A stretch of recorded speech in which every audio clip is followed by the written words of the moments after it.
ہند الولی عطائے رسول خواجہ خواجگان خواجہ غریب نواز رحمۃ اللہ علیہ ہے، جو سید و سادات ہے، جو عطائے رسول ہے، کیا انہوں نے اپنی زندگی میں کبھی کہا کہ میرا مسلک چشتی ہے اور اس چشتی کو جو نہیں مانے گا وہ مسلمان نہیں؟ اے لوگو، ہوش میں آؤ، اپنے خاص کر آپ کو سوچنا یہ ہے کہ ہمارا سنیت، اہل سنت والجماعت، یہ کہنا ہی کافی ہے کہ ہم اہل سنت والجماعت کے ماننے والے ہیں۔ زبردستی آپ جو ہے کسی کو بولو گے کہ یہ مسلک ہے اور اس کو تم کو ماننا ہی ہوگا، تو یہ غلط ہے۔ ہم اعلیٰ حضرت رحمۃ اللہ علیہ کو پہلے بھی کہا کہ ولی مانتے ہیں، لیکن ہم ان کے مسلک یہ ہے کہ خاص کر ان کے مسلک کو ہمیں ماننا پڑے گا، یہ جو ہے زبردستی والی بات ہو گیا۔ ہاں، ہم سنیت کا پہچان ہی یہی ہے، تمام اولیاء کرام کو ہم مانتے ہیں۔ سنی کا عقیدہ، صحیح العقیدہ یہی ہے کہ ہم تمام اولیاء اللہ کو مانتے ہیں، اہل بیت کو مانتے ہیں، پنجتن پاک کو مانتے ہیں، آقا علیہ الصلوۃ والسلام حاضر و ناظر ہے اور آپ کو علم غیب ہے۔ یہ سب عقیدہ ہمیں بزرگان دین نے دیے ہیں،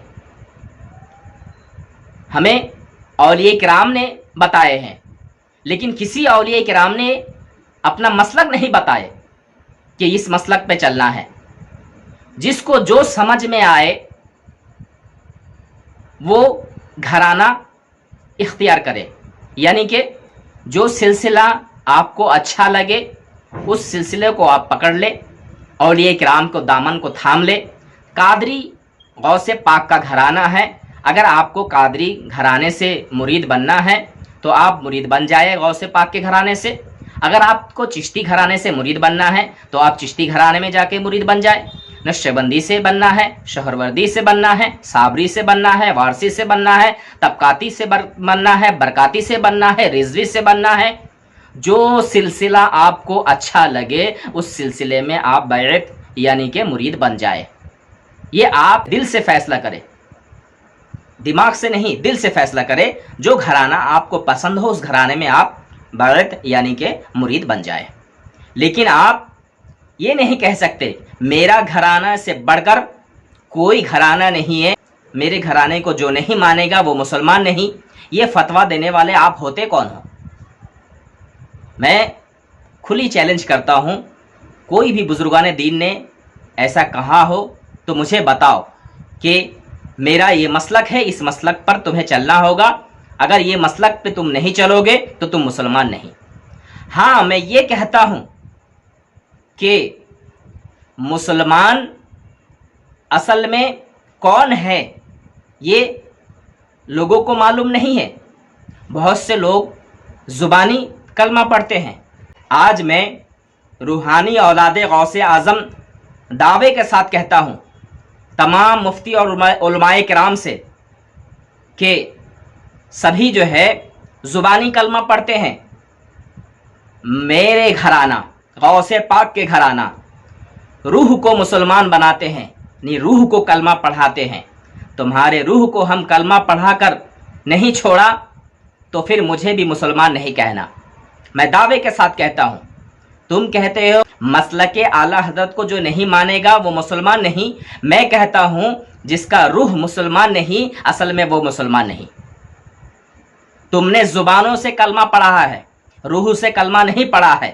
یہ غوث اعظم کا گھرانہ روح کو زندہ کرتے ہیں، دلوں کو زندہ کرتے ہیں، روح میں کلمہ پڑھاتے ہیں۔ اگر یقین نہیں ہوتا تو یہ غلام غوث اعظم کے روحانی اولاد آپ کو کہتے ہیں کہ روح کو کلمہ پڑھا کر چھوڑیں گے آپ کو، یعنی آپ کا دل زندہ ہو جائے گا، آپ کا روح مردہ سے زندہ ہو جائے گا۔ یوں تو زباں سے کہہ بھی دیا لا الہ تو کیا حاصل، دل و نگاہ مسلمان نہیں تو کچھ بھی نہیں۔ اور سرکار پیر عادل رحمت اللہ علیہ نے فرمایا کہ ذکر روحی سے جس کو پیار ہوا اللہ والوں میں وہ شمار ہوا۔ پھر فرمائے کہ تحقیق کر تصدیق کر کلمہ گو بن جائے گا، جو سراپا کلمہ ہوگا وہ ولی کہلائے گا۔ تو کہنے کے مطلب یہی ہے کہ مسلمان کا سرٹیفکیٹ کسی سے ہمیں لینے کی ضرورت نہیں ہے۔ ہمارے صحیح العقیدہ سنیت کا یہی ہے کہ ہم تمام اولیاء کرام کو مانتے ہیں اور ہمارا عقیدہ سنیت پر قائم ہے، اور رسول پاک صلی اللہ تعالی علیہ وسلم کو ہم اپنی جان سے بھی زیادہ محبت کرتے ہیں۔ اپنے ماں باپ، بھائی بہن، دھن دولت، یہاں تک کہ اپنے جان سے بھی زیادہ ہم رسول اللہ صلی اللہ تعالی علیہ وسلم سے محبت کرتے ہیں۔ یہی سنیت کا عقیدہ ہے۔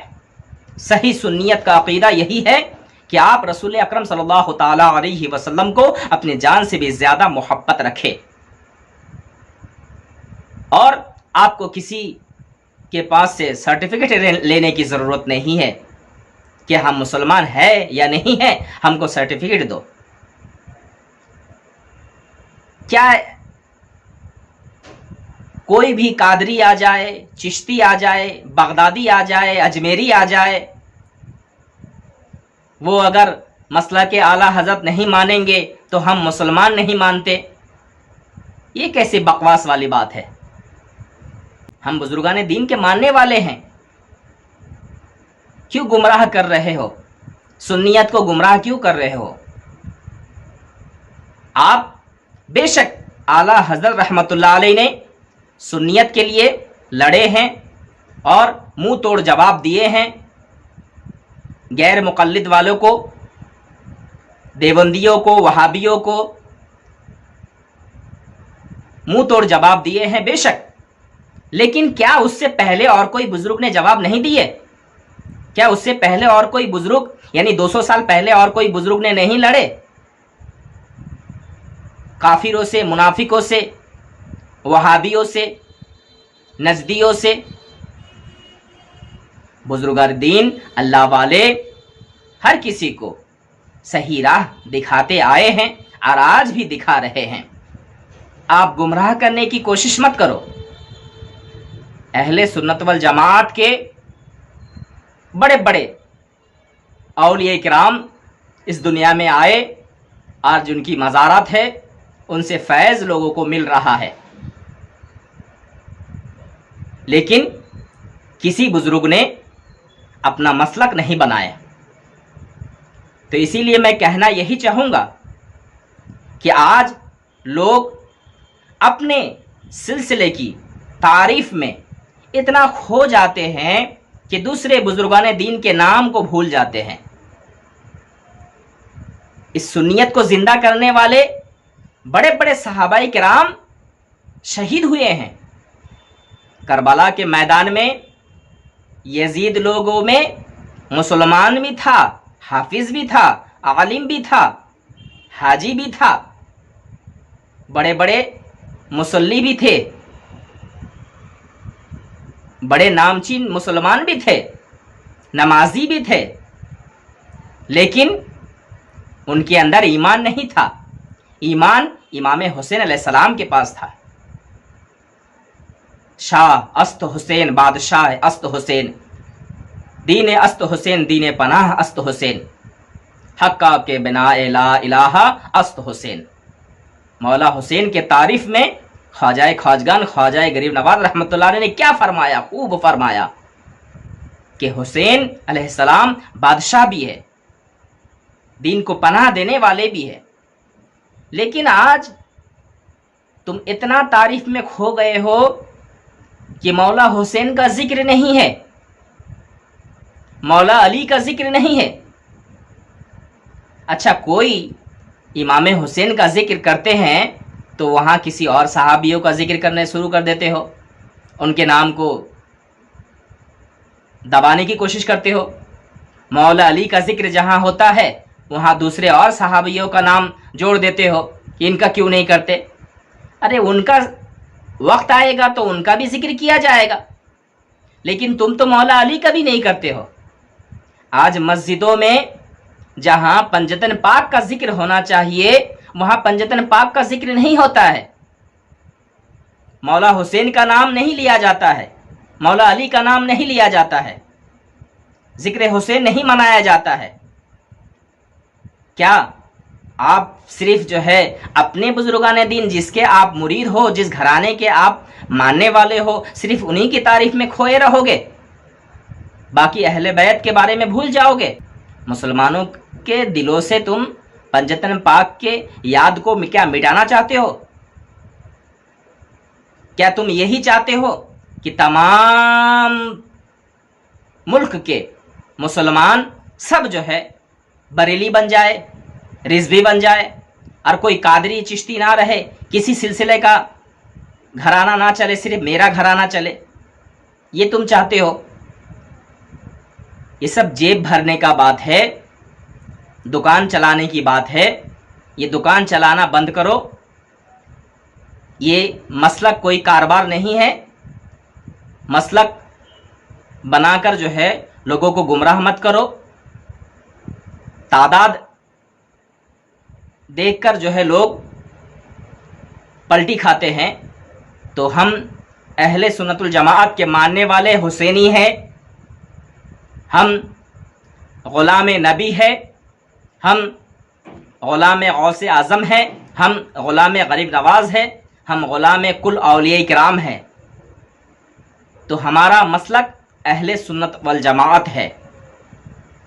ہمیں سکھانے کی ضرورت نہیں ہے کہ اسی مسلک پر تمہیں قائم رہنا ہے، اسی مسلک کو تمہیں ماننا ہے، اگر نہیں مانو گے تو تم مسلمان نہیں۔ ہمیں ضرورت نہیں ہے تمہاری سرٹیفکیٹ کی، یا رسول اللہ یا حبیب اللہ، بس آپ اپنا عاشق مان لے، اتنا ہی کافی ہے۔ اے غوث اعظم پیران پیر دستگیر، آپ کے گھرانے کے ہم مرید ہے، مرید قادری ہے، آپ اپنا غلام مان لے، اتنا ہی کافی ہے۔ غریب نواز رحمۃ اللہ علیہ آپ کے در کے ہم غلام ہیں، آپ اپنا غلام مان لے، اتنا ہی کافی ہے۔ ہمیں جو ہے کسی سرٹیفکیٹ کی ضرورت نہیں ہے۔ تمہیں ضرورت ہے، اگر مسلمان کے سرٹیفکیٹ چاہیے تو پھر جو ہے تم مسلمان کا سرٹیفکیٹ بناؤ اور اپنے گھر میں ٹانگ کر رکھ دو۔ ہمیں جو ہے مسلمان کا سرٹیفکیٹ کی ضرورت نہیں ہے، ہم عاشق رسول ہے، عاشقان اولیاء ہے، اتنا ہی ہمارے لیے کافی ہے۔ اللہ تبارک و تعالی تمام اہل سنت والجماعت کے ماننے والے اور عقیدت مندوں کو صحیح سمجھنے کی توفیق عطا فرمائے۔ میرا مقصد یہی تھا کہ لوگوں تک صحیح میسج پہنچے، لوگ صحیح عقیدے پر قائم رہے۔ کئی لوگوں نے میرے پاس میسج بھیجا اور مجھے کہا کہ اس بارے میں کچھ کہے کہ بزرگان دین کی توہین کیا جا رہا ہے۔ یہ سراسر توہین ہے بزرگان دین کی، کہ غوث پاک اولیاء کرام کہ بغدادی ہو یا جو ہے اجمیری ہو، کوئی بھی ہو، وہ اگر مسلک اعلی حضرت نہیں مانیں گے تو وہ مسلمان نہیں۔ یہ جو ہے اسلام میں یہ کٹر پنتھی نہیں ہے، زبردستی نہیں ہے۔ اسلام محبت کا پیغام ہے، ہم محبت کا پیغام دیتے ہیں۔ محبت کا پیغام یہی ہے کہ آپ کو سنیت پر قائم رہنا ہے۔ جو گھرانہ قادری ہو، چشتی ہو، نقشبندی ہو، شہروردی ہو، صابری ہو، نجامی ہو، وارسی ہو، طبقاتی ہو، برکاتی ہو، رضوی ہو، جو گھرانہ آپ کو پسند ہے اس گھرانے میں آپ جائیں اور جو ہے مرید بنے اور ان کے پیر صاحب کے بتائے ہوئے راستے پر چلے، عمل کرے، آپ کو کامیابی ملے گا۔ یہ ہے ہمارا میسج ہے۔ لیکن زبردستی آپ بولو گے کہ آپ کو مسلک اعلیٰ حضرت ماننے پڑے گا ورنہ آپ مسلمان نہیں، تو پھر جو ہے یہ غلط ہے، یہ بالکل سراسر غلط ہے۔ آپ لوگوں کو گمراہ کر رہے ہو، یہ گمراہ کرنا چھوڑ دو، اور جو ہے اپنے گھرانے کا اگر تعریف کرنا ہے تو آپ خوب تعریف کریں، جتنا مرضی اتنا تعریف کریں۔ آپ اپنے سلسلے کا تعریف کریں، اپنے پیر کا تعریف کریں، اعلیٰ حضرت زندہ آباد کہے اور جو ان کے نام پہ نعرہ لگانا ہے لگائے، کوئی ہمیں اعتراض نہیں ہے، لیکن آپ یہ نہیں کہہ سکتے کہ تمام اولیاء کرام بزرگان دین کے ماننے والے سبھی کوئی بھی آ جائے وہ مسلک اعلیٰ حضرت نہیں مانیں گے تو وہ مسلمان نہیں. تو یہ بالکل غلط ہے، یہ غلط پیغام لوگوں تک نہ پہنچائے. میری آپ سے یہی درخواست ہے، ریکویسٹ ہے کہ تمام سنیت سے میں یہی پیغام پہنچانا چاہتا ہوں کہ آپ سبھی سنیت پر قائم رہے. اللہ تبارک و تعالیٰ آپ سبھی کو نیک سمجھنے کے توفیق عطا فرمائے، سنیت پر قائم رہے اور آقا علیہ الصلوۃ والسلام سے محبت رکھے، اپنے جان سے بھی زیادہ آقا سے محبت کرے، آقا کے عشق میں زندگی گزارے، سنت رسول پر عمل کرے، سنت رسول پر چلے، اور آقا علیہ الصلوۃ والسلام کا دیدار اگر نصیب ہو جائے تو خوش نصیبی ہے، لیکن عقیدہ یہ رکھے کہ ہمارے قبر میں آقا علیہ الصلوۃ والسلام آئیں گے. اگر یہ عقیدہ آپ کا قائم رہے گا، یقیناً آقا علیہ الصلوۃ والسلام کا آپ کو قبر میں دیدار ہوگا اور میدان محشر میں آقا علیہ الصلوۃ والسلام کے ہاتھوں سے آپ کو جام کوثر پلایا جائے گا انشاءاللہ، اگر آپ کا عقیدہ قائم رہا تو. اللہ تبارک و تعالیٰ تمام اہل سنت الجماعت کے ماننے والوں کو نیک سمجھنے کی توفیق عطا فرمائے.